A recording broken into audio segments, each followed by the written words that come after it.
அப்படி உட்கார வச்சு ஆண்டவரே இவரு 100 பேருக்கு சம்பளம் கொடுக்கிற அளவுக்கு உங்களுடைய கரத்தை நீங்க ஆசீர்வதித்ததற்காக நன்றி.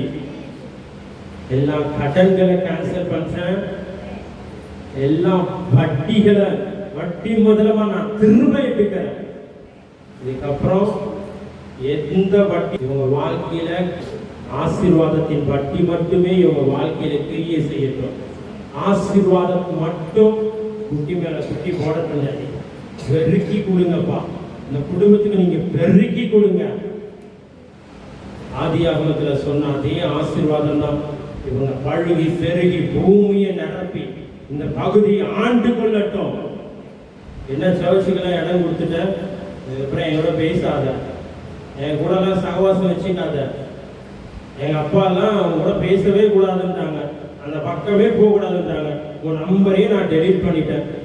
இந்த மாதிரி காரியங்கள் எல்லாம் நிறைய இவங்க பாதத்தில் விழுந்திருக்கு. அதே வாய் சொல்லும், கொஞ்ச நேரம் உன் சர்ச்சில் நான் ப்ரேயர் பண்ணிக்கிட்டேமா, உங்கள் பாஸ்டர் கொஞ்சம் ஃபோன் பண்ணி கொடுக்குறியா, எனக்கு ஒரு ப்ரேயர் பண்ணுவாரா அப்படின்னு பேசுகிற நாவுகளாக இந்த நாவுகளை நீங்கள் மாற்றினதற்கான நன்றி. அக்காவையும் பிளஸ் பண்ணுறேன், அண்ணாவையும் பிளஸ் பண்ணுறேன், பிள்ளைகளை விசேஷ விதமாக பிளஸ் பண்ணுறேன்.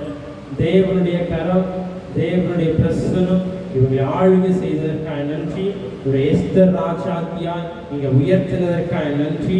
விசேஷித்த அபிஷேகத்தை நம்முடைய பிள்ளைக்குள்ள வைத்திருக்கீங்க, அதற்கான நன்றி. இவங்க மாட்டால் இல்லப்பா, மரியாள் உங்களுடைய பாதத்துல விழுந்து கிடக்கிறவங்க, நல்ல பங்கு தெரிஞ்சிருக்கிறவங்க, அதற்கான ஆசீர்வாதத்தை, அதற்கான கிருபைகளை, அதற்கான ஒரு கிஃப்டை சீக்கிரத்துல இந்த வருஷம் முடியறதுக்குள்ளவே இவங்க பார்க்க பண்ணினதற்காக நன்றி செலுத்துகிறது.